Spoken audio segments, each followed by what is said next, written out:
L'antico arsenale di Venezia ha ospitato dall'8 all'11 maggio la prima edizione di Mare Maggio 2008, un evento che ha messo in mostra le testimonianze di archeologia navale, i tesori della marina militare e anche le nuove barche a vela e a motore. L'importanza della manifestazione come momento di valorizzazione dell'arsenale e come motivo per la conoscenza della fruizione consapevole del mare sono stati sottolineati dal vicepresidente della Lega Navale Italiana Mario Maguolo. Mare Maggio, un'iniziativa veramente di grande efficacia e di grande utilità per coloro che sono amanti del mare e interessati alla sua storia. Un'iniziativa che finalmente, tra l'altro qui a Venezia, pone in rilievo l'arsenale di Venezia.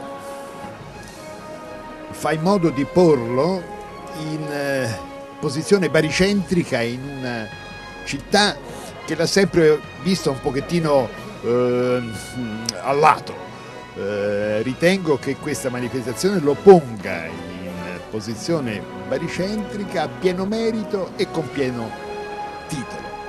Un'iniziativa che sappiamo bene attraverso un percorso che abbraccerà presente, passato e futuro, vuole far conoscere meglio questo vecchio arsenale, grazie al quale la grandezza di Venezia sul mare è nata ed è cresciuta nelle diverse epoche, ma è anche un'iniziativa che mira a approfondire e a studiare determinate tematiche che è previsto siano sviluppate dai convegni programmati nel corso di Mare Maggio.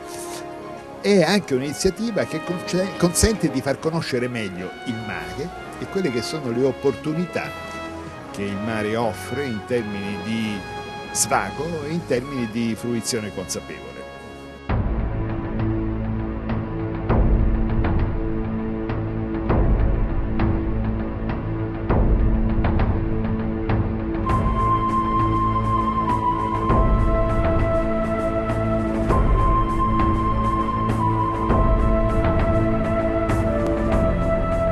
Il pubblico ha iniziato la visita dal padiglione delle navi dove, oltre a memorabili esemplari navali, era esposta anche la sezione motrice dell'Elettra, l'imbarcazione che divenne il laboratorio galleggiante di Guglielmo Marconi.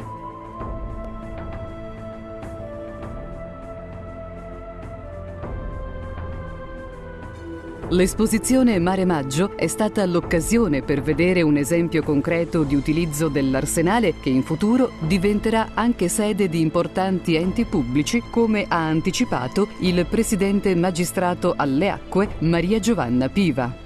È con piacere che noi abbiamo visto la manifestazione di oggi prendere l'avvio proprio in uno dei capannoni che sono stati il cuore del nostro intervento come magistrato alle acque di Venezia.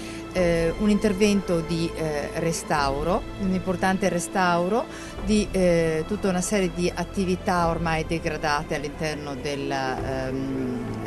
dell'arsenale e che quindi sono partito l'intervento dalle tese delle Galeazze per proseguire poi alle fonderie, le tese di San Cristoforo dove siamo e le tese della Nuovissima. Quindi un tentativo di recupero che io direi ben riuscito e che dovrà essere poi rivitalizzato. Mare Maggio è un esempio di come si possono utilizzare questi capannoni, ma noi abbiamo anche altri ambiziosi progetti definitivi nell'ambito dell'arsenale, che è appunto il centro di previsione e controllo della gestione delle opere mobili, dei mezzi navali che le dovranno recuperare e che dovranno servire alla loro installazione, nonché a tutto quanto è correlato alla salvaguardia della laguna. E non da ultimo ricordo che qui ci sarà anche la sede del CNR Ismar, che dovrebbe insediarsi non appena saranno finiti i nostri lavori qui nelle tese della nuovissima di restauro e infrastrutturazione dei capannoni. Quindi un importante investimento che possiamo quantificare fino ad adesso in non meno di 65 milioni di euro che lo Stato ha sostenuto per rivitalizzare quest'area che era totalmente degradata e che quindi era abbandonata ai margini proprio della vita cittadina. La vogliamo far tornare a vivere e farne di nuovo un centro di eccellenza per la città di Venezia.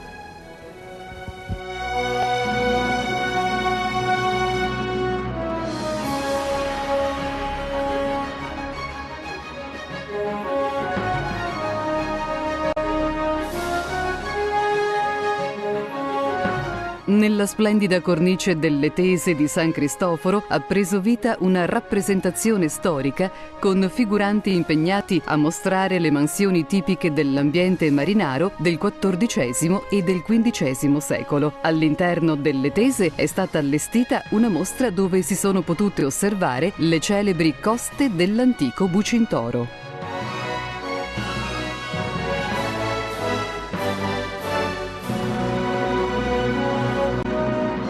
Il progetto Mare Maggio è un evento turistico-culturale di respiro quinquennale. È iniziato nel 2008 presentando il Medioevo marinaro e si concluderà nel 2012 illustrando le marine preunitarie e la nascita della Marina Militare.